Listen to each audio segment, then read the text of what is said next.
Muy buenos días. Quiero pedirle que vaya al Evangelio de Juan, en el capítulo 8. Vamos a mirar por aquí los versículos 31 al 36. Dice la Escritura: dijo entonces Jesús a los judíos que habían creído en él: si vosotros permanecéis en mi palabra, seréis verdaderamente mis discípulos, y conoceréis la verdad, y la verdad os hará libres.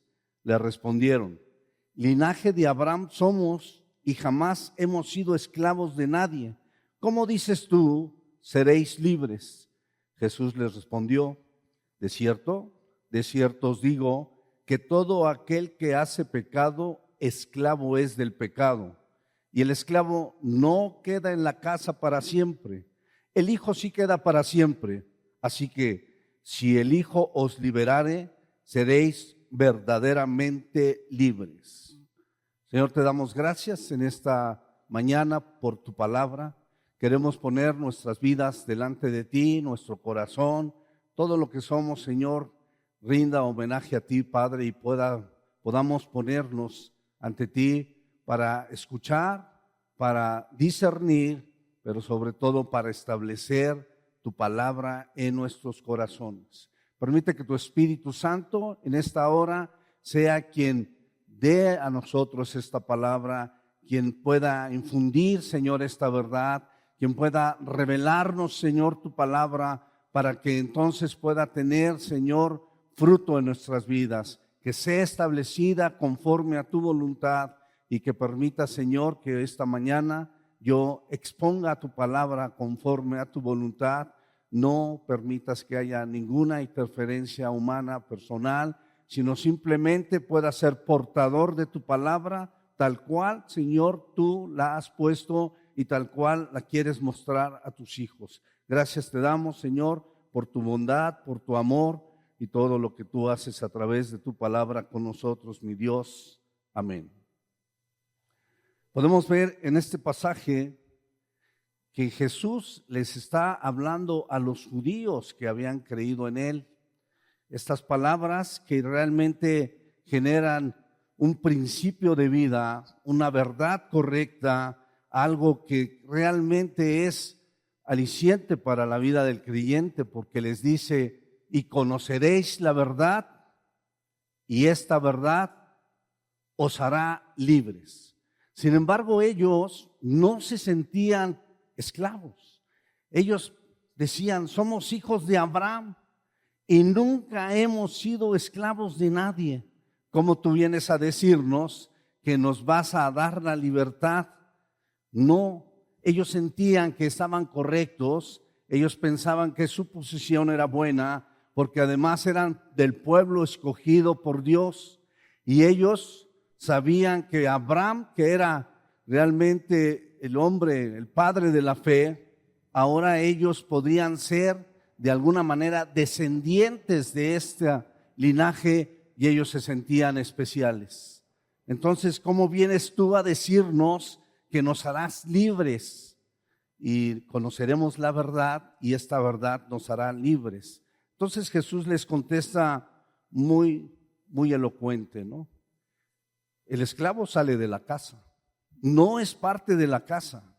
El esclavo trabaja en la casa, y cuando el jefe de familia decide que se vaya, se va.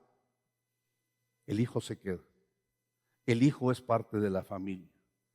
Entonces, de alguna manera, ustedes son esclavos. Así que si el Hijo os liberare, serán verdaderamente libres. Yo hablo, dijo Jesús, lo que mi Padre me ha dado, pero ustedes hablan las cosas de su Padre. ¿Y quién era el padre de estos hombres? Cuando estamos en contra de la verdad, cuando nos metemos en situaciones que no son las correctas, cuando realmente nuestro saber decidir es en contra de la palabra de Dios. Como una vez le dijo Jesús a Pedro: apártate de mí, Satanás. ¿Por qué se lo dijo? No, que no te suceda esto, le dijo. Y entonces Jesús le dijo: apártate de mí, Satanás. Así que él les dice, ustedes hablan por su padre, el diablo. Y entonces este punto es que tenían ellos la ley, ¿no? Estamos hablando de los judíos. ¿Quiénes conocían el Torá o la Torá? ¿Quiénes sabían perfectamente de los mandamientos, de todo lo que venía haciendo Dios a través de este pueblo? Ellos, los judíos. Pero dice Jesús, pero ustedes quieren matarme. ¿Qué sucedería si los judíos mataran a Jesús? Entonces, de alguna manera, de alguna forma, están en contra. No escuchan mis palabras, no atienden a los que yo les quiero decir. Entonces se van por el error, aún teniendo la Escritura. Entonces, realmente podemos tener, podemos estar, podemos mirar, pero aún así no tener la verdad. La verdad os hará libres. Yo he puesto a esta conferencia cómo combatir el error. Erramos. Y ¿cuál será la causa del error? Y digo esto porque aún en la iglesia puede haber error. Hay palabras bonitas, frases elocuentes, frases aún tomadas de la palabra de Dios que no tienen un fundamento correcto, y entonces vivimos o caminamos bajo errores. Y entonces la verdad es transgiversada. La verdad no se emite realmente como la pusieron en la palabra de Dios, sino se puede variar. Y entonces, ¿por qué cometemos errores? ¿Qué nos infunde a tener errores? Toda información es importante, debemos conocer, debemos saber, pero el problema es que desde que la verdad existe, desde el Génesis, la verdad siempre ha sido atacada, ¿no? ¿Qué le dijo la serpiente a Eva? Como que no puedes comer de ese árbol. No morirás. Y entonces, entre ese juego de palabras que podrían ser correctas, entonces sutilmente se mete la mentira y propicia el error que tuvo Eva. Entonces, desde que la verdad existe, también existe el rechazo a la verdad, ¿sí? La forma de atacar la verdad. Es muy común que te mezclen la verdad con la mentira. Es muy común que te mezclen la verdad con algunas situaciones erróneas sutilmente, y entonces caminamos bajo error. Como cristianos, como hijos de Dios, estamos llamados a rechazar cualquier tipo de error. Por eso es necesario conocer la verdad. Irnos directamente a la verdad, porque esa verdad es la que nos quitará el yugo, la esclavitud, el cautiverio de ser esclavos. Entonces, no solamente es que dicen, es que escuché, es que me dijeron. Hay que escudriñar las Escrituras, hay que conocer la verdad, hay que involucrarse en ella. Quiero darle una ilustración de lo que voy a compartir. ¿Cuántos aquí tienen auto y manejan? Varios. ¿Y qué sucede cuando usted va y toma su vehículo y se dirige a su trabajo o al lugar de destino como todos los días, y de repente va así metido y ¡pah! Un bachezote? Se enoja, ¿no? Pero ya pasa, ¿no? Al otro día tiene que volver a ir al trabajo, ¿no? ¿Y cómo se va? Por el mismo lugar. ¿Y qué sucede? Otra vez. ¡Pah!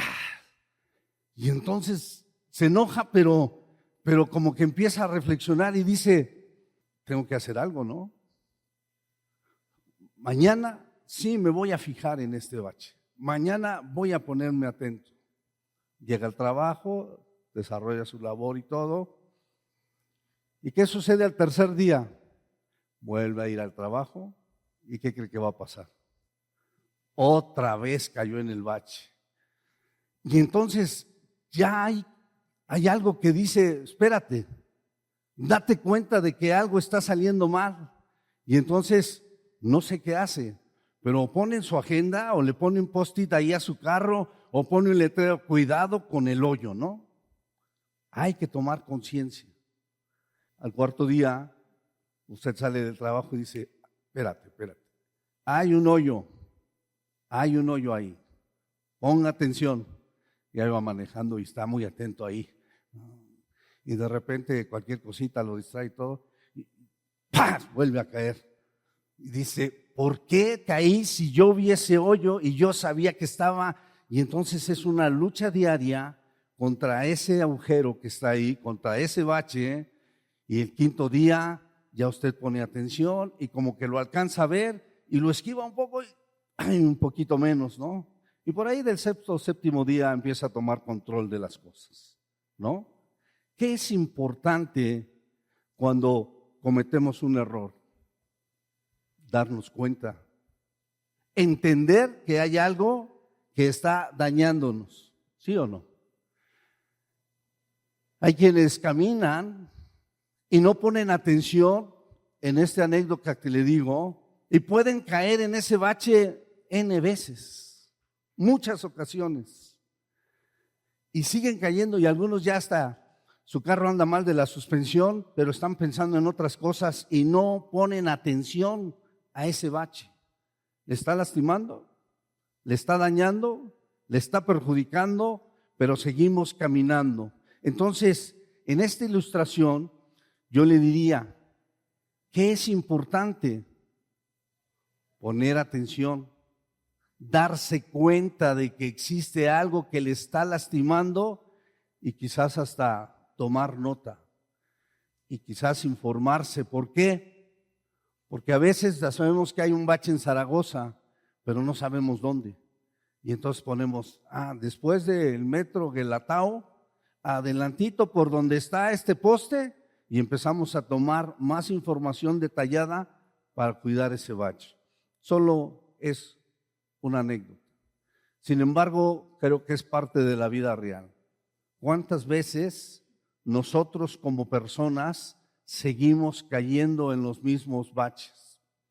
Y no es un bache que esté en la calle, sino baches de algunas situaciones que nos llevan en nuestro ejercer diario, de algunos errores, de alguna problemática que generamos. Entonces, ¿cuántos de nosotros seguimos cayendo en los mismos baches? ¿Cuánto tiempo? ¿Qué hacemos? ¿Cómo tomamos control de ellos? ¿Por qué, a pesar de saber y de entender que ahí están, seguimos cometiendo los mismos errores? ¿Por qué ocurre esto?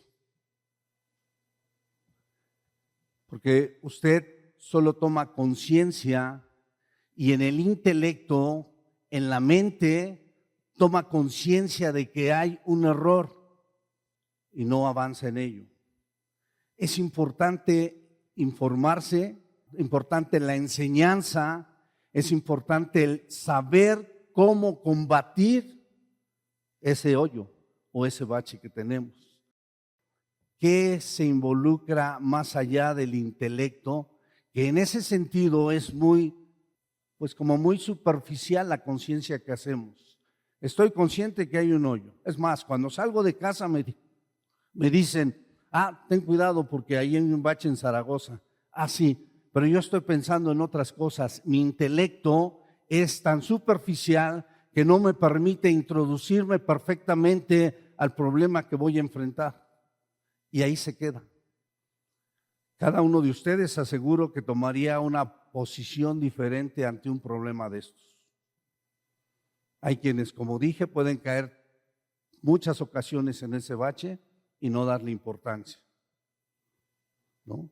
Hay quienes a lo mejor a la primera de cambio toman conciencia y entonces hacen algo. Pero también hay que entender que es un problema más que externo, interno, que tiene que ver con la personalidad. ¿Cómo somos? ¿Nos conocemos? ¿Cómo son nuestros pensamientos? ¿Cómo somos nosotros? ¿Cómo actuamos? ¿Cómo es nuestra actitud? Y muchos de nosotros deberíamos conocernos. Podría yo decir, no me afecta el agujero. O hay quienes toman mucha importancia por los baches. Y es importante conocer las situaciones internas porque las condiciones externas ahí están. ¿El bache seguirá estando? Siempre. Ahí está. Hay muchos baches y más en estos tiempos que ahí están. Y siguen estando. Pero lo importante es saber qué voy a hacer yo.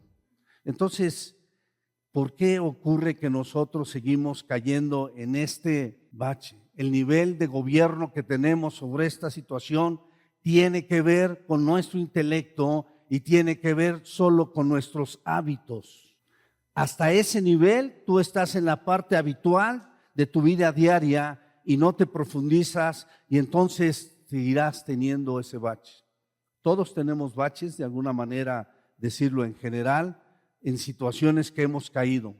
La pregunta es, ¿cómo los combatimos? ¿Realmente cómo estamos enfrentándolos? Y realmente, ¿qué hacemos por ellos? Porque a lo mejor hay muchos aquí, entre ellos podría ser yo, que tenemos los mismos vicios desde hace mucho tiempo. ¿Y qué hacemos? Hasta a lo mejor ya nos acostumbramos, ¿no? A lo mejor ya es algo que es cotidiano. Algo importante que quiero decirle es que la Biblia nos muestra cómo combatir esos baches. Ese es el punto. Cómo combatir los errores. Y entonces, siguiendo el estudio de la carta a los Colosenses, Colosenses capítulo 2, versículo 8 en adelante, dice el apóstol Pablo, mirad que nadie os engañe por medio de filosofías y huecas sutilezas, según las tradiciones de hombres, conforme a los rudimientos del mundo y no según Cristo, porque en él habita corporalmente toda la plenitud de la deidad. El apóstol Pablo va a tomar advertencias sobre el error y esas advertencias las he dividido en 3 puntos. El primero es no te dejes engañar. ¿Qué es lo que está diciendo aquí? No te dejes engañar. Si nosotros nos posesionamos por ahí del versículo 16, dice, por tanto, nadie os juzgue en comida o en bebida o en cuanto a días de fiesta, luna nueva o días de reposo. No dejes que te juzguen. Es otra advertencia sobre el error. No dejes que te juzguen. Y finalmente tomaré, no dejes que te desvíen. Esos 3 puntos tomaremos para ver el error. Esta mañana solamente tomaré el primero, los otros 2 los abordaremos cuando me toque nuevamente predicar. Entonces, el primer punto de la advertencia hacia los errores dice, no dejes que te engañen. Y entonces, siempre que el apóstol Pablo mira una situación, él la enfoca, él la potencializa y él da la solución a ese punto inmediatamente. Por eso, en esta parte de los versículos que acabo de leer, del 8 y 9 al 10, le he puesto, estamos completos en Cristo. Y entonces inicia el versículo 8 diciendo, mirad que nadie os engañe por medio de filosofías y huecas sutilezas, según las tradiciones de los hombres, conforme a los rudimientos del mundo y no según Cristo. Este es el bache, ¿no? Este es el problema, este es el hoyo. ¿Qué sucede en la vida del creyente? ¿Somos engañados o no? ¿Qué estaba sucediendo en Colosas? Estaban siendo engañados a pesar de que Pablo los exalta por su relación con Dios, por su fe, por su forma de generar, de ser en la iglesia, porque Epafrodito le dice, todo esto está sucediendo. ¿Qué hace Pablo? Va a los puntos directos, porque sabe que entre el legalismo y la idolatría y las formas filosóficas que tienen ahí los griegos y todo, están inundando a la iglesia de nuevas ideas muy sutiles, pero no tienen que ver con Cristo. Es necesario el conocimiento, es necesario que tú sepas más, es necesario, dicen, porque entre más sabes, más cerca del cielo estarás. ¿Es cierto o es mentira? Es que si tú no conoces, ten cuidado, porque te puedes perder. Y entonces te dicen, conoce, pero el conocimiento no salva. Erráis, dijo Jesús, porque ustedes piensan que en esas escrituras, sí, está la salvación. Y entonces menosprecian al autor de la salvación.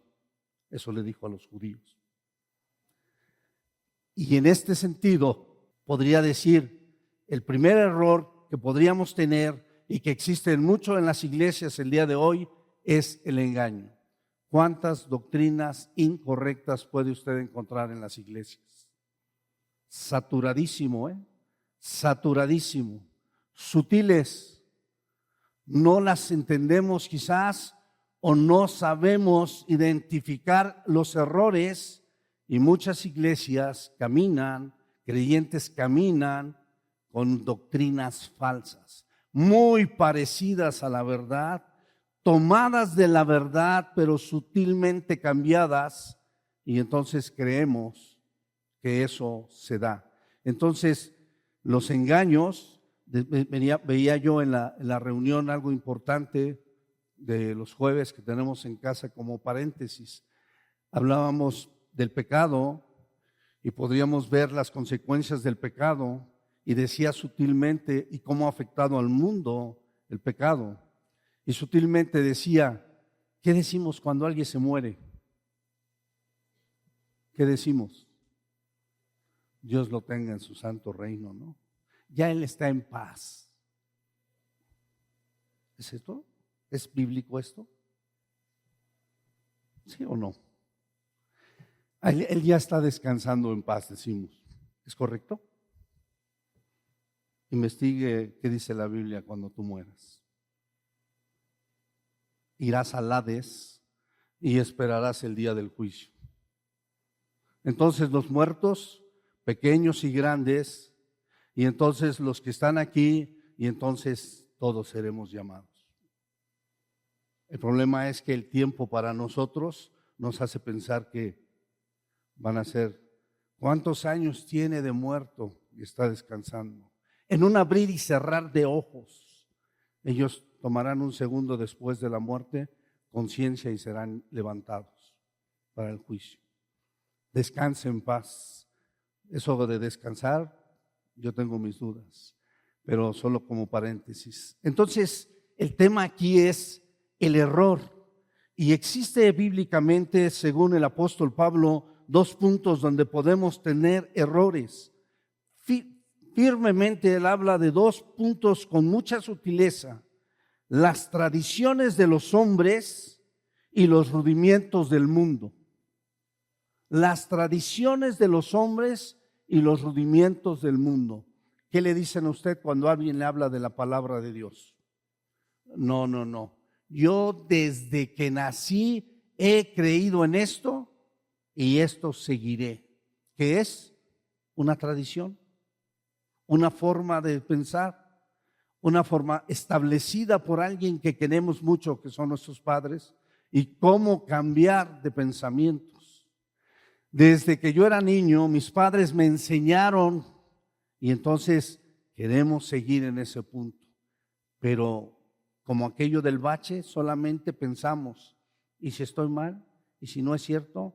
Pero hasta ahí lo dejamos. No profundizamos, ¿no? Una cosa es que tú digas, conozco porque me dicen, porque he escuchado, porque me meto a las redes, porque a que investigues las cosas. Es un camino muy diferente. Y entonces estos dos puntos sobresale Pablo y dice que somos engañados y sutilmente por filosofías y huecas sutilezas según la tradición de hombres. Y entonces en este punto de la tradición de hombres, yo le pediría que fuéramos a la primera carta a los Corintios, capítulo 3, versículo 18 al 22.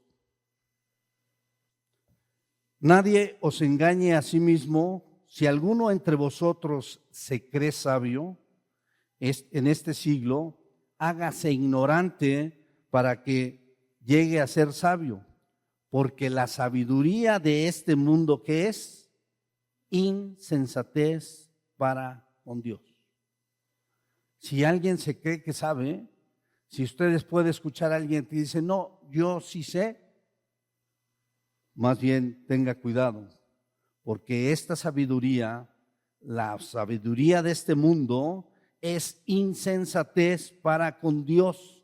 Por eso esos griegos sabios, filósofos del pensamiento, que creen tener el conocimiento total, estorbaban, porque esto que ellos dicen es insensatez para con Dios. Pues escrito está, Él prende a los sabios en la astucia de ellos. Y otra vez, el Señor conoce los pensamientos de los sabios, que son ¿qué? ¿Cómo son los pensamientos de los sabios? ¿Y qué significa vano? Así son los pensamientos de los sabios para Dios.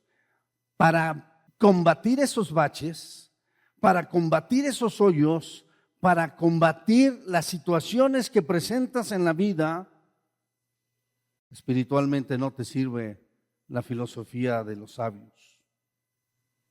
Es vana. No te va a permitir ni siquiera esquivar ese bache. Así que ninguno se gloríe en los hombres, porque todo es vuestro. Ninguno se gloríe de lo que sabe, de alguien que sabe, de alguien que dice saber mucho, porque todo es vuestro, les dice. Sea Pablo, que usted sabe quién es Pablo, sea Apolos, que era un hombre que enseñaba la Escritura, o sea Cefas, sea el mundo, sea la vida, sea la muerte, sea lo presente, sea lo porvenir, todo absolutamente es vuestro. Y vosotros de Cristo y Cristo de Dios.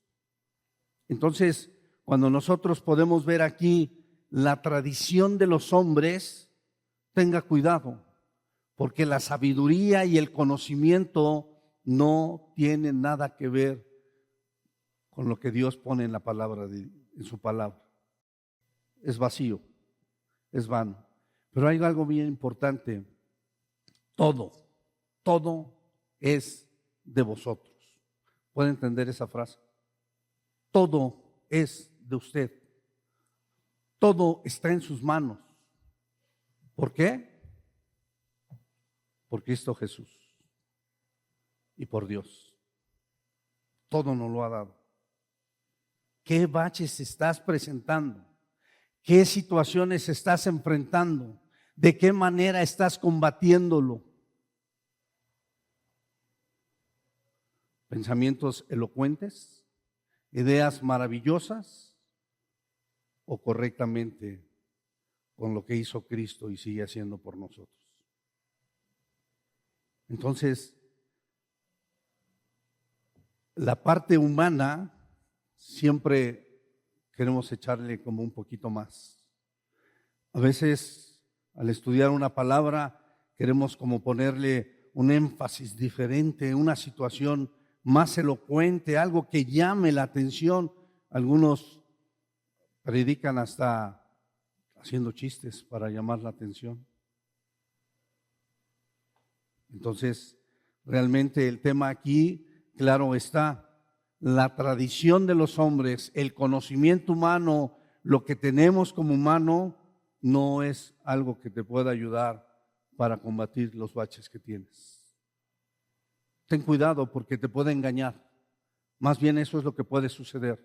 Te puede engañar y al engañarte puedas sentir que vas correctamente. No, no, brother, yo ya sirvo en la iglesia, soy otro. Yo trabajo mucho en la iglesia, estoy del brazo derecho del pastor. Todos los días me verás.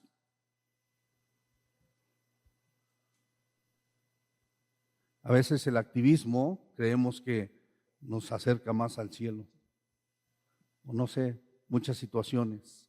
Las formas humanas, dice aquí, son vanas. Es insensatez para con Dios, pues escrito está, Él prende a los sabios de su astucia, en la astucia de ellos. Entonces, cuidado con lo que pensamos, cuidado con lo que nos dicen, cuidado con lo que escuchamos. Más bien, como los deberé, había que ir corriendo a la Biblia, si es lo que estamos diciendo o nos están aconsejando.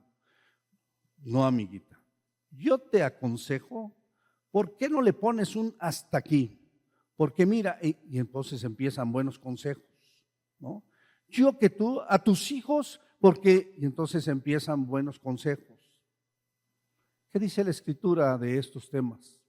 Del matrimonio, de la educación de los hijos. ¿Qué dice? Ahí entonces métete, investígale. Ahí sí, eso sí te va a ayudar a pasar esos baches. Claramente sí lo va a hacer. Y entonces, el punto número 2 tiene que ver con los rudimientos que tenemos del mundo. Y te quiero llevar a la carta escrita a los Romanos, capítulo 8, versículos 4 y 5. Para que la justicia de la ley se cumpliese en nosotros, que no andamos conforme a la carne, sino conforme al Espíritu, porque los que son de la carne piensan en las cosas de la carne, pero los que son del Espíritu en las cosas del Espíritu. ¿Qué te genera los rudimientos del mundo?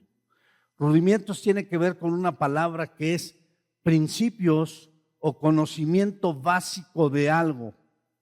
Y entonces los rudimientos del mundo te enseñan a actuar. ¿Qué sientes? ¿Qué sientes? Tú guíate por tus instintos, ¿no? Yo me acuerdo que para mí ese era un lema. ¿Te late? Si te late es por algo, hazlo. Y entonces la filosofía de vida que tuve mucho tiempo era, si algo se me hacía así como, no importa qué el precio que pagar, no importa las consecuencias, si algo me gusta, hazlo, lógralo, porque en esta vida solamente vas a tener una vida, hazlo. Y entonces dice muchas barbaridades, claro.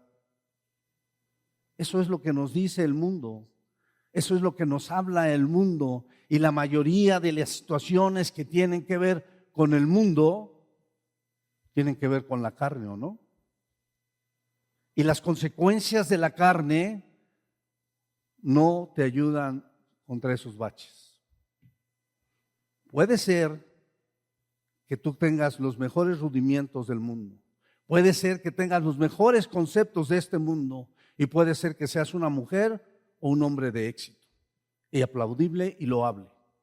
Pero en este mundo. Pero para Dios, para su palabra y para sus propósitos, estarías totalmente vacío. ¿Sí o no? Y yo he visto que te han aplaudido, es más, te han dado reconocimientos y méritos humanos. Muy bien, no digo que no los tengas, pero nada más fíjate que todo eso te lleve a algo en donde pongas cimientos, en donde camines correctamente y te desarrolles espiritualmente. Porque ese es el engaño, porque del engaño que está hablando Pablo tiene que ver con la vida del creyente, tiene que ver con el desarrollo que tenían en Colosas, tiene que ver con lo que está sucediendo en la iglesia y de la manera que se están metiendo doctrinas falsas, filosofías huecas que están perjudicando la esencia correcta del evangelio. Entonces, muchas cosas que te ofrece el mundo podrían ser loables, los rudimientos del mundo, pero ten cuidado, porque te pueden distraer y si no es que alejar de Dios. Y entonces estarías vano, vacío. Siempre que Pablo identifica, dije, una situación, un hoyo, una problemática, un bache, como el que le presentó Epafras, y le dice, Pablo, esto está sucediendo, como lo podemos ver aquí, él lo potencializa. Y entonces empieza a hablar de ese punto, y entonces se introduce y dice, mira que nadie os engañe por medio de filosofías, huecas sutilezas según las tradiciones de los hombres, y también conforme a los rudimientos del mundo, y termina diciendo, ¿cómo? Y no según Cristo, ¿no? Y no según Cristo, ¿le dice algo eso? Y no según Cristo.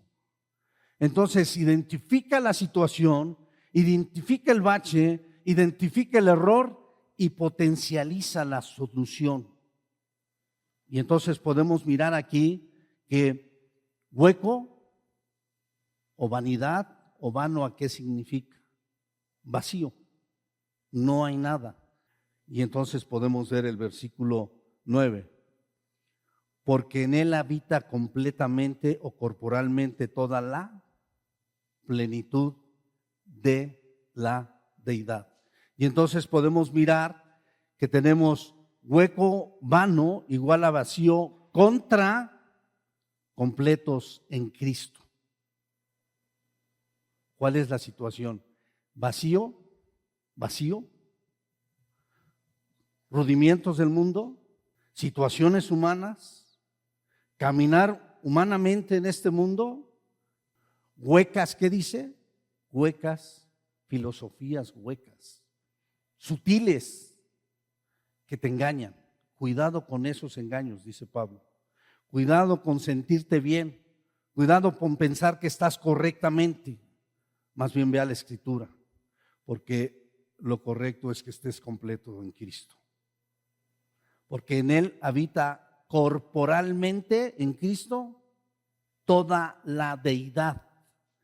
Todo lo que Dios quiere para ti, todo lo que es correcto para ti, todo lo que debes desarrollar en la vida, está en Cristo. En Cristo y en Dios, todo lo tienes. Ahí está la solución, ahí está la información, ahí está la enseñanza. Entonces, el primer punto que tenemos que entender correctamente, que debemos de saber para poder enfrentar las situaciones, cualquiera que ésta sea, es que estás completo en Cristo. ¿Lo estás? ¿Estás completo en Cristo? ¿Qué te falta? Si Cristo está contigo y si tú tienes a Cristo en tu corazón, no te falta nada. Jehová es mi pastor y entonces nada, nada, absolutamente nada te falta. ¿Te sientes vacío? ¿Sientes que no has podido? ¿Sientes que te falta algo? Quizás te falta relacionarte más con el autor de esa plenitud. Quizás te falte meterte más con el autor que te puede hacer pleno en todos sentidos, en todos. No sé si seas mujer y tengas situaciones diferentes a los hombres, o seas hombres y tengas diferentes situaciones y necesidades a los hombres, pero Cristo te puede hacer pleno en todos sentidos. ¿Lo crees? Entonces, nosotros estamos completos en Cristo. Pero no solamente estamos completos, que a lo mejor la consecuencia de no sentirse completo es que estamos unidos a Cristo. Porque separados de mí, ¿qué dice la Biblia? Nada podéis hacer. Podrías estar permaneciendo, pero si te enfrías y te alejas tantito, entonces es el problema. Empiezas a tener situaciones, pensamientos diferentes. Entonces necesitas estar unido a Cristo. Entonces, versículo 11 y 12 de este pasaje del capítulo 2 de Colosenses nos dice: en él también fuisteis circuncidados con circuncisión no hecha a mano, al echar de vosotros el cuerpo pecaminoso carnal en la circuncisión de Cristo, sepultados con Él en el bautismo, en el cual fuisteis también resucitados con Él mediante la fe en el poder de Dios que levantó de los muertos. Y entonces podemos mirar que dice: y a vosotros, estando muertos en pecados y en la incircuncisión de vuestra carne, os dio vida, y juntamente con Él perdonándonos todos los pecados. Y entonces la pregunta es: ¿qué relación tiene o cuál es la conexión entre la circuncisión, el bautismo y la fe? Porque estas son las bases que debe tener un creyente. Fíjense cómo Pablo no solamente da una explicación y te dice: debes estar completo en Cristo, debes ser pleno, todo lo tienes, ¿qué te falta? Sino se va a las raíces correctas de todo creyente y te pone 3 puntos: la circuncisión, el bautismo y la fe. ¿Cómo se relacionan estas? ¿Cómo interactúan? ¿Cuál es la base del creyente? ¿Por qué es necesario que estos 3 puntos estén firmes en un creyente? Porque entonces podríamos pensar que si no estamos plenos es por algo. Y entonces el apóstol Pablo lo especifica, ¿sí? Y vosotros estáis completos en el que es la cabeza de todo principado y potestad, versículo 10. En él también, o sea, estableciste estos principios por los cuales la consecuencia debe de ser que tú estés completo. Y entonces, para tomar estos puntos, quiero ir a algunos pasajes bíblicos. Voy a ir a la carta a los Romanos, capítulo 4, versículo 1 al 13. ¿Qué pues diremos? ¿Que halló Abraham nuestro padre según la carne? ¿Con quién habló o de quién presumían los judíos que ellos no eran esclavos y nunca habían sido esclavos porque eran hijos de quién? Del padre Abraham, ¿no? Fíjese cómo ellos podrían sentirse en este pasaje de Juan establecidos completamente en lo que ellos saben y decían: nosotros jamás hemos sido esclavos de nadie. ¿Por qué vienes a decirnos que somos esclavos? ¿Y por qué nos dices que la verdad y la verdad nos hará libres si nunca hemos sido esclavos de nadie? Fíjense, vamos a hablar de su padre, según ellos, de Abraham. ¿Qué pues diremos? ¿Que halló Abraham nuestro padre según la carne? Porque si Abraham fue justificado por las obras, tiene de qué gloriarse, pero no para con Dios. Lo que decíamos de los rudimientos humanos. Puedes gloriarte. Puedes decir que has hecho mucho y que te ha ido muy bien y que eres una mujer, como dije, de éxito o un hombre de éxito, pero no puedes gloriarte para Dios, ¿no? Puedes gloriarte para la humanidad y a lo mejor hasta te hacen un monumento, perfecto, padrísimo, pero no puedes gloriarte para Dios. Y entonces Abraham dijo, o dicen de Abraham: si Abraham hubiese sido justificado por las obras, entonces tendría de qué gloriarse, como dice Pablo: yo fui, yo hice, yo sufrí, yo caminé, yo. Pero todo esto, dice, ¿lo tengo qué? Por basura. No es importante porque yo no quiero gloriarme con el hombre. ¿Con quién quiere gloriarse? Con Dios. Entonces, a Abraham, si le fue justificado por las obras, entonces podría gloriarse, pero tristemente no para con Dios. Porque ¿qué dice la Escritura? Creyó Abraham a Dios y le fue contado por justicia. Pero al que obra no se le cuenta el salario como gracia, sino como deuda. Mas al que no obra, sino que cree en aquel que justifica al impío, su fe le es contada por justicia. ¿No? Si tú trabajas, si tú haces obras,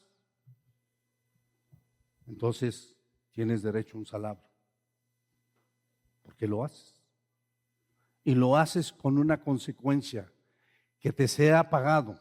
Nadie de los que estamos aquí creería yo que va a su trabajo muy feliz, aunque no me paguen. ¿O sí? No importa. Si no quiere pagarme, no se preocupe, yo seguiré trabajando. Amén, gloria a Dios. No creo, ¿sí? Entonces, si haces obras para tu carne, para ti, puedes pedir un salario.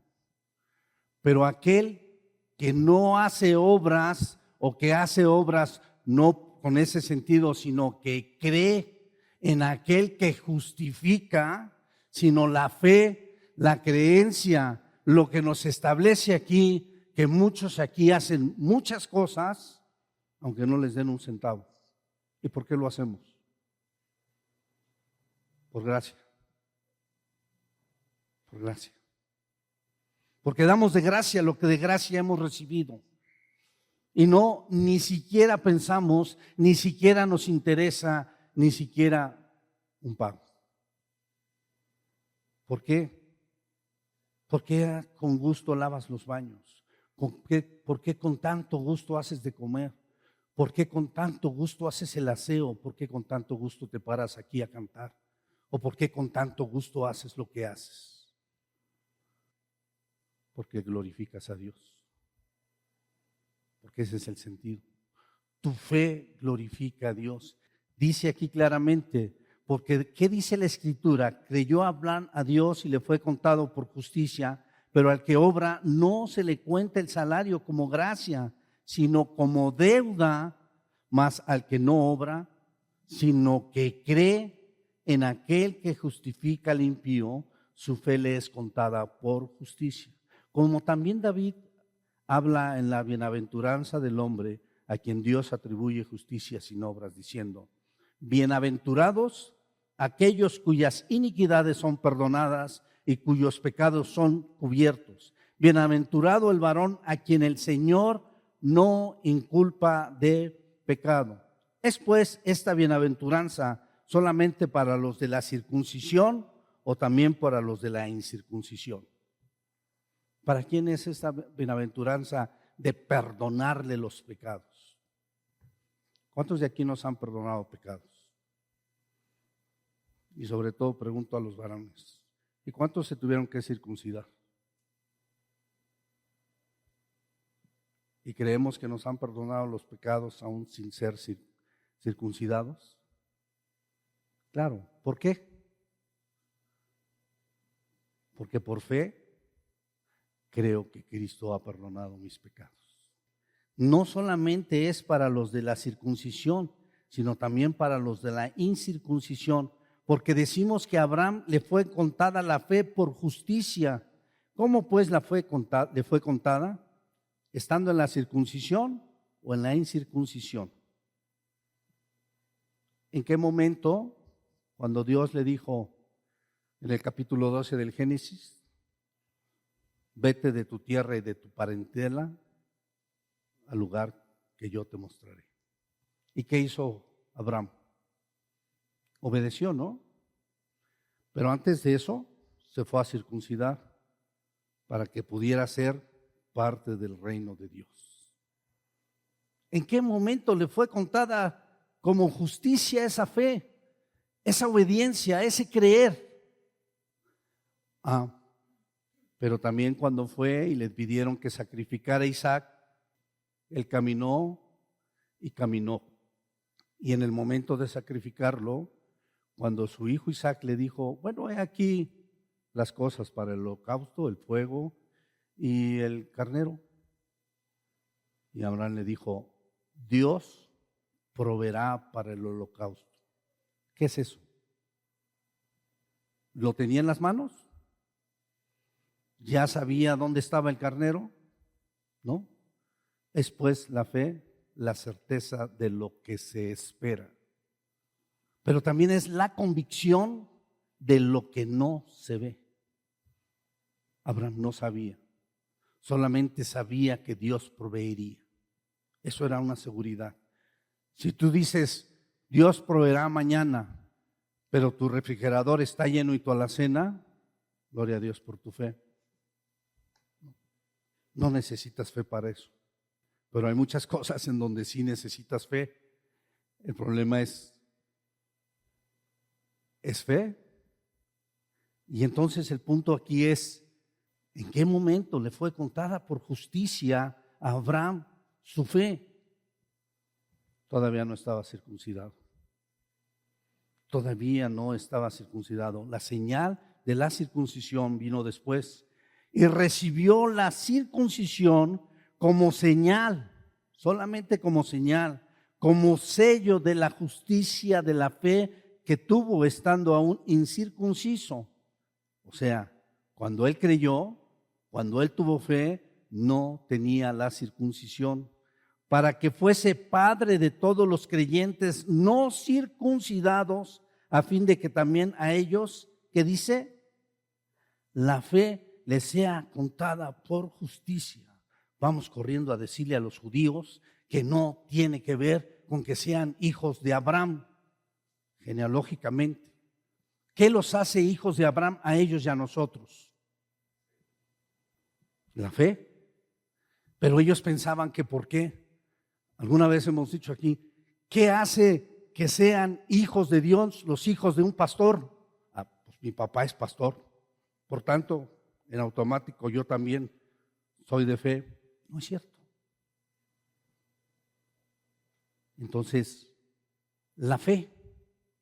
Si tienes fe, si has creído, si sabes que Cristo murió por ti y te ha perdonado de tus pecados y estás convincente de eso, entonces yo te digo, eres hijo de Abraham, espiritualmente. También eres judío, espiritualmente, porque algunos ya quieren vestir y caminar y danzar como judíos. Eres parte del pueblo de Dios. Eso es lo que está diciendo. Entonces, es importante que entiendas qué tiene que ver la circuncisión en tu vida, porque aquí dice muy claramente, recibió la circuncisión como señal, como sello de la justicia de la fe que tuvo estando aún incircunciso, para que fuese padre de todos los creyentes no circuncidados, a fin de que también a ellos la fe les sea contada por justicia. ¿Eres justo? Sí, somos justos. Si tenemos esa fe delante de Dios, Dios nos ha hecho justos. Son las bases que está poniendo Pablo que tendrían que ver con esa plenitud, con eso estar completamente en Cristo. El creyente debe tener la fe, esa es la base. ¿Cuál fue el primer punto que tuviste para entrar a la vida cristiana? Un paso de fe, ¿sí? Porque todo aquel que creyera y fuere bautizado, que creyera. Entonces, no sabía, ni tenía la menor idea, ni siquiera podía cuantificar y dar visión de lo que sucedería en mi vida, pero un día tuve fe que Cristo había muerto en la cruz por mis pecados. Pero un día decidí seguir a Cristo porque tuve esa fe suficiente de saber que Él es real, que Él existe, que Él vino a salvarme y que Él quería transformar mi vida en un hombre o una mujer como usted, conforme a su palabra. Y empezaron los problemas y las situaciones y el caminar y el desarrollo que hasta el día de hoy usted y yo los estamos viviendo. Pero la pregunta sigue siendo la misma, ¿no? Dice ese canto de Marcos, cuando venga Jesús, ¿hallará fe en la tierra? ¿Hallará fe en esta iglesia? ¿Hallará fe entre nosotros? Pero entonces quiero meterme un poco más a este significado espiritual de la circuncisión, porque algunos toman el error que hasta a veces dicen debemos circuncidar, y cada herejía que se hace. Romanos 2, versículo 25 y 29, una hoja atrás de donde estamos.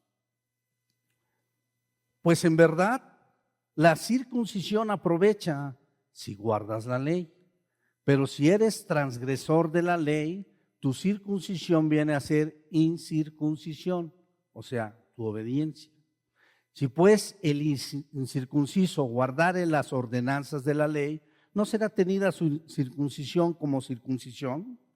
Y el que físicamente es incircunciso, pero guarda perfectamente la ley, te condenará a ti que con la letra de la ley y con la circuncisión eres transgresor de la ley. Entonces, ¿para qué te sirve la circuncisión si eres transgresor de la ley? No es un asunto físico, ¿no? Y entonces dice, pues no es judío el que lo es exteriormente, ni es la circuncisión la que se hace exteriormente en la carne, sino que es judío el que lo es en lo interior. En la circuncisión es la del corazón, en espíritu, no en letra. La alabanza de la cual no viene de los hombres, sino de quién viene, de Dios. Entonces, por ahí va el tema de la circuncisión, que no tiene que ver con asuntos que tengamos de alguna manera externos, que podamos demostrar. Y le voy a leer lo que dice Deuteronomio, capítulo 10, para dejar este punto claro. Deuteronomio, capítulo 10, versículo 12 al 16. Ahora pues, Israel, ¿qué pide Jehová tu Dios de ti? Ahora, pueblo de Dios, ¿qué pide Dios de ti? Sino que temas a Jehová tu Dios, que andes en todos sus caminos y que lo ames y sirvas a Jehová tu Dios con todo tu corazón y con toda tu alma. De facto, ese es el primer mandamiento y el más importante. Que guardes los mandamientos de Jehová y sus estatutos que yo te prescribo hoy para que tengas prosperidad. He aquí, de Jehová tu Dios son los cielos y los cielos de los cielos, la tierra y todas las cosas que hay en ella. Solamente de tus padres se agradó Jehová para amarlos y escogió su descendencia después de ellos, a vosotros de entre todos los pueblos, como en este día. Y entonces viene el punto. Circuncidad pues el prepucio de vuestro corazón y no endurezcáis más vuestra cerviz. ¿Qué significa la circuncisión? ¿En dónde debe ejecutarse esa circuncisión? ¿De qué prepucio están hablando? ¿Cómo está tu corazón? Porque dice que cambiará un corazón de piedra por un corazón de carne, un corazón sensible a su palabra, sensible a su voluntad, sensible a su reino, sensible a todo lo que tiene que ver con él. De Jehová son los cielos y la tierra y todo. Todo es vuestro. Todo es vuestro. Porque todo es del Señor. ¿Acaso alguien le negaría a su hijo algo? Nuestro Padre, el Rey de Reyes y Señor de Señores, es el dueño de todo. Pero quizás haya cosas que estés pidiendo que no sean buenas para tu vida. Y quizás por eso tu Padre Celestial tenga cuidado de tu vida. ¿Qué es lo importante para el creyente? ¿Lo que puede darte este mundo o lo que Dios ha preparado para ti, aquí y allá? ¿No? Entonces, tenemos este punto, ¿no? Esta circuncisión es el prepucio de vuestro corazón y no endurezcáis más vuestra cerviz. ¿Qué sucedió con el pueblo de Israel? Necios. ¿Qué sucedía de alguna manera en los jueces? Necios. ¿Qué sucede con nosotros? Necios. ¿Cuál es nuestro peor enemigo alguna vez vimos? Nosotros. Y este es el tema. Entonces, esta circuncisión tiene que ver con algo que ha sido transformado en tu vida, en tu corazón, en esa sensibilidad espiritual que debes tener. No, perdón, hermano, yo todavía no estoy apto para hacer ese tipo de perdón. Wow. Pues circuncida tu corazón. Eso es lo que necesitas.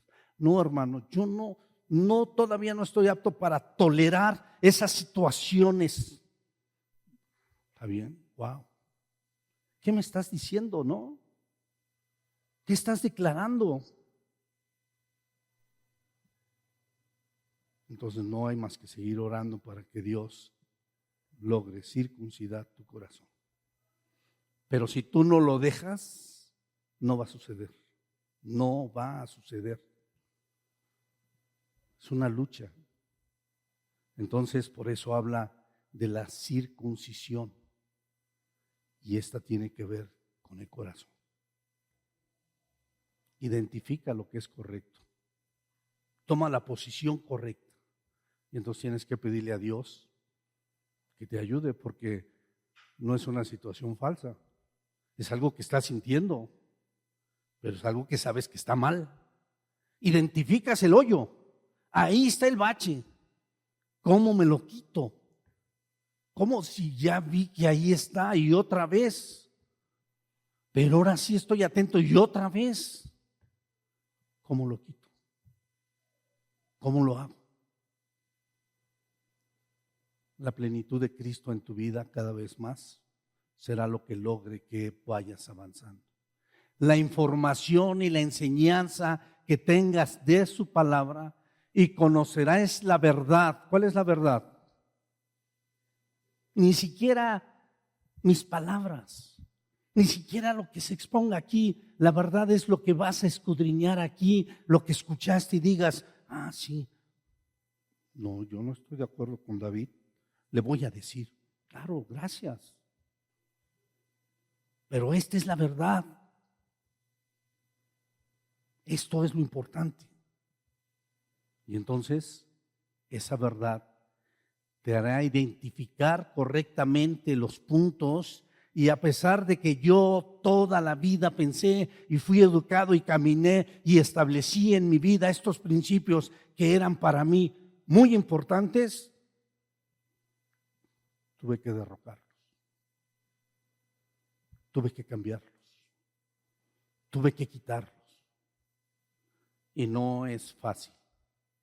Por eso este tema de estos baches, de estos hoyos, no tiene que ver con un pensamiento, con un momento.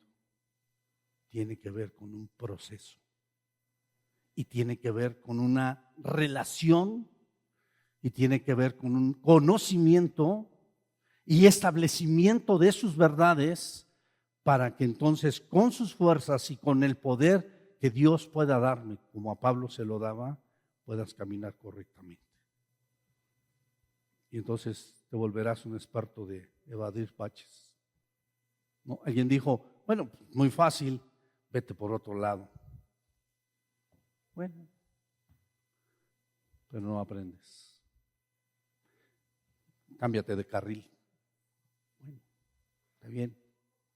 Pero lo importante es combatirlos, presentarte en ellos y tenerlos, sacarlos. Entonces el bautismo es símbolo de lo que Cristo ha hecho por nosotros. ¿Qué hizo? Murió y resucitó. Y entonces, por la fe, yo he aceptado. Y quiero caminar con Dios. La circuncisión es un símbolo externo para el Antiguo Testamento, interno para nosotros, que permite entender que Dios ha cambiado nuestro corazón. Entonces, la fe va a operar continuamente en nosotros. La fe es la base. Por eso Colosenses, retomando este pasaje, dice, en él también fuiste circuncidados con circuncisión no hecha a mano. ¿Ya entendió a qué se refiere? Al echar de vosotros el cuerpo pecaminoso carnal, o sea, al cambiar nuestro corazón, en la circuncisión de Cristo, sepultados con él en el bautismo, en el cual fuisteis también resucitados en él mediante la fe en el poder de Dios que levantó de los muertos. Tercer punto.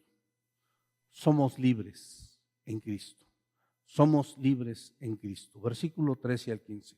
Y vosotros, estando muertos en pecados y en la incircuncisión de vuestra carne, os dio vida juntamente con él, perdonándonos todos los pecados, anulando el acta de los decretos que había contra nosotros, que nos era contraria, quitándola de en medio y clavándola en la cruz, y despojando a los principados y a las potestades, las exhibió públicamente, triunfando sobre ellos en la cruz. ¿Qué es un acta? Un acta es un documento oficial y legal que registra los detalles y los hechos relevantes de un evento. La Biblia dice que tú tienes un acta donde se está escribiendo todo lo que tú haces. ¿Podrías imaginar por unos segundos cómo está tu acta? No la escribe el pastor ni nadie de nosotros. Está en manos de Dios. Y el apóstol Pablo dice que esta carta era contraria, ¿no? Anulando el acta de los decretos que había contra vosotros. Esa acta estaba ahí. Y esa acta debería de tener consecuencias. Quizás, por lo menos en la mía, no creo que fuera tan buena. Pero dice la Escritura que hemos sido liberados de las cadenas del pecado y de aquellos también que intentan controlarnos con filosofías huecas, sutiles, con doctrinas que no son correctas, con rudimientos del mundo, ¿sí? Y con formas humanas de ser. Entonces, somos libres. Él tomó esa acta y dice que la clavó en la cruz y la exhibió públicamente. ¿Ante quién? Ante todos los que estaban ahí. Fíjese bien cómo dice, y despojando a los principados y a las potestades. Despojando. ¿De qué está hablando? ¿Quiénes son los principados y quiénes son las potestades? Ni siquiera tiene que ver con el mundo de nosotros. Es un mundo espiritual. Les quitó la autoridad que podrían tener sobre nuestra vida.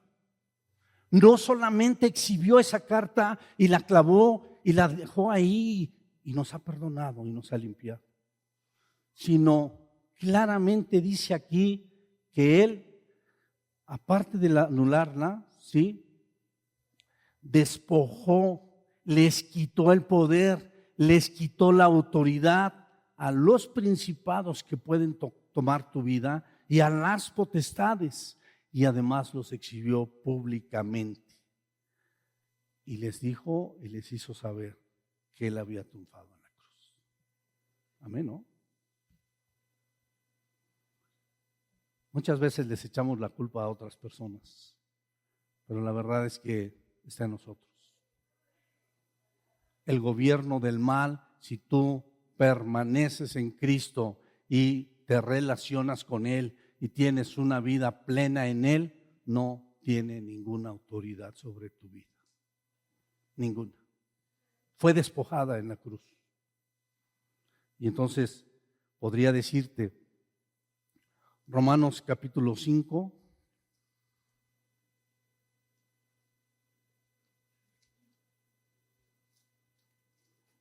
versículo 10 al 18.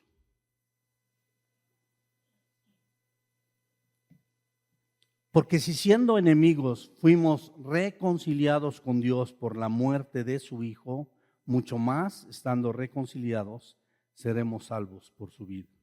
Y no solo esto, sino que también nos gloriamos en Dios por el Señor nuestro Jesucristo, por quien hemos recibido ahora la reconciliación. Por tanto, como el pecado entró en el mundo por un hombre, y por el pecado la muerte, así la muerte pasó a todos los hombres, por cuanto todos pecaron. Pues antes de la ley había pecado en el mundo, pero donde no hay ley no se inculpa de pecado. No obstante, reinó la muerte desde Adán hasta Moisés, aun en los que no pecaron a la manera de la transgresión de Adán, el cual es figura de lo que había de venir. Pero el don no fue como los transgresión, porque si por la transgresión de aquel uno murieron los muchos, abundaron mucho más para los muchos la gracia y el don de Dios por la gracia de un hombre, Jesucristo. Eso hizo. Eso hizo. Era imposible para nosotros. Todos fallamos. Todos, aunque no hubiéramos estado en el huerto del Edén. La maldad estaba y está en nosotros. Pero en la cruz, Cristo la exhibió. Cuando Jesús fue a la cruz, ahí lo acusaron. ¿Recuerda de qué lo acusaron? De proclamar el evangelio. ¿Por qué Jesús fue a la cruz? Ahí estando con los judíos. César, se quiere poner en tu lugar. Él dice que es el rey de los judíos. Y le preguntó, ¿eres rey? Tú lo dices, le contestó Jesús. ¿Y qué le pusieron en su cabeza? Pero un letrerito que decía, este es el rey de los judíos. Él murió. Él murió porque Él es nuestro rey. Él pagó el precio de todos nosotros. Y Él dijo, sí, soy el rey de los judíos. No lo expresó, pero sí lo demostró en la cruz. ¿A qué me estoy refiriendo? ¿A aquellos judíos? ¿O a la parte espiritual de su pueblo? Murió por nosotros. Él sabía que iba a morir y Él sabía que era el rey. Y murió como un rey.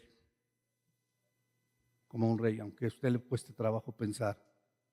Lastimado, mutilado, con una corona de espinas. Para un reino espiritual. Cambian las cosas, ¿no?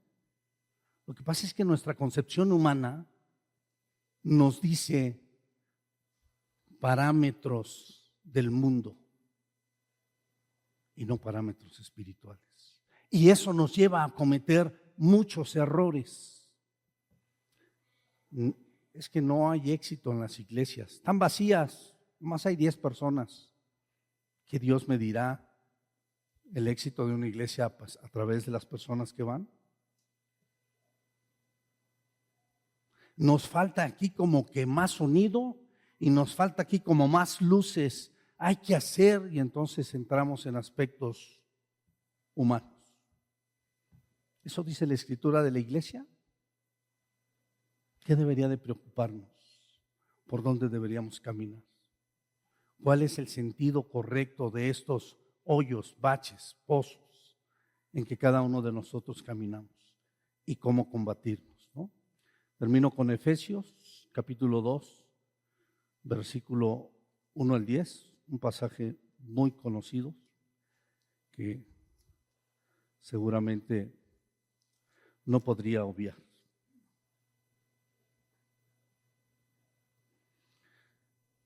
Y Dios los dio vida a vosotros cuando estabais muertos en vuestros delitos y pecados, en los cuales anduvisteis en otro tiempo siguiendo la corriente de este mundo, conforme al príncipe de la potestad del aire, el espíritu que ahora opera en los hijos de desobediencia, entre los cuales también todos nosotros vivimos en otro tiempo en los deseos de nuestra carne, haciendo la voluntad de la carne y de los pensamientos, y éramos por naturaleza hijos de ira, lo mismo que los demás. Pero Dios, que es rico en misericordia, por su gran amor con que nos amó, aun estando nosotros muertos en pecados, nos dio vida juntamente con Cristo. Por gracia sois salvos. Y juntamente con Él nos resucitó y asimismo nos hizo sentar en los lugares celestiales con Cristo Jesús, para mostrar en los siglos venideros las abundantes riquezas de su gracia en su bondad para con nosotros en Cristo Jesús.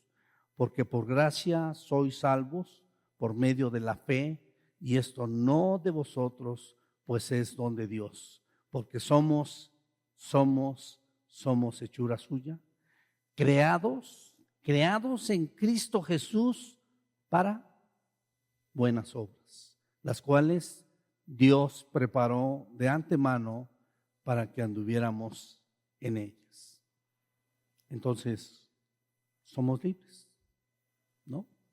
Por eso dijo Jesús a esos judíos: y conoceréis la verdad, y esta verdad os hará libres. No lo digo yo, lo dice mi Padre Celestial. No es plan mío, es la voluntad de mi Padre. Entonces,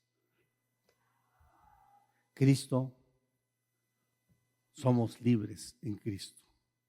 Entonces, ¿qué tan pleno te encuentras? ¿Qué tan pleno estás?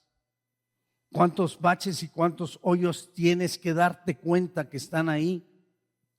¿Cómo los tomas? ¿Cómo los enfrentas? Quizás puedas decirme: hermano, perdón, pero yo así soy. No tendría nada que contestarte, absolutamente nada.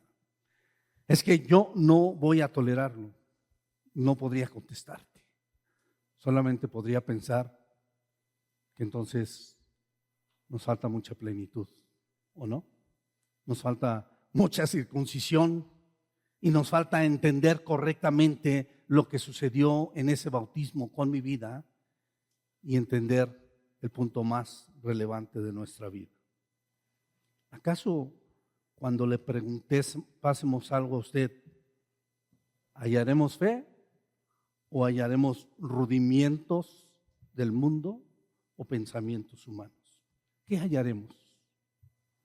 Oremos a Dios para que Él nos permita combatir esos errores, combatir esos baches y presentarnos y aprender a quitarlos y entonces poder ser vencedores en Él. Señor, gracias porque tú lo has hecho todo, absolutamente todo, y tú quieres que seamos plenos, la plenitud, completos en ti. Quizás nuestra mente, quizás nuestra forma de vivir, nuestros hábitos diarios no nos permitan identificar las bondades que tú tienes para nosotros. Siempre hemos reclamado, Señor, y quizás nos hemos quejado de muchos baches que enfrentamos. La pregunta es: ¿cuántas veces debo pasar por ese bache? Porque ahí está, ahí estará. No tiene que ver con nosotros, pero ahí está. Hoy te pido, Padre, que tú nos ayudes a tomar conciencia de hacia dónde quieres llevarnos, a identificar correctamente el rumbo de nuestra vida, a saber claramente lo que tú quieres en nosotros. Ayúdanos, Señor, a darnos cuenta, sí, a darnos cuenta, porque quizás ni siquiera nos hemos dado cuenta de aquellos baches que estamos presentando. Permite, Señor, que tu palabra sea establecida en nuestra vida. Permite, Señor, que tu verdad venga claramente a nuestra vida y permite, Señor, que podamos creer en ella, que tengamos la fe suficiente para creer en ella y entonces, Señor, podamos caminar hacia ti, hacia lo que tú quieres hacer y darnos. Gracias en esta tarde, Señor, por mis hermanos, por tu palabra y por lo que tú estás haciendo en nosotros. Permite, Señor, que contigo y con tu palabra podamos ser libres de esos baches. Oramos y ponemos nuestra vida delante de ti, Jesucristo, y ayúdanos a ser plenos en ti. Amén. Pues que Dios le bendiga.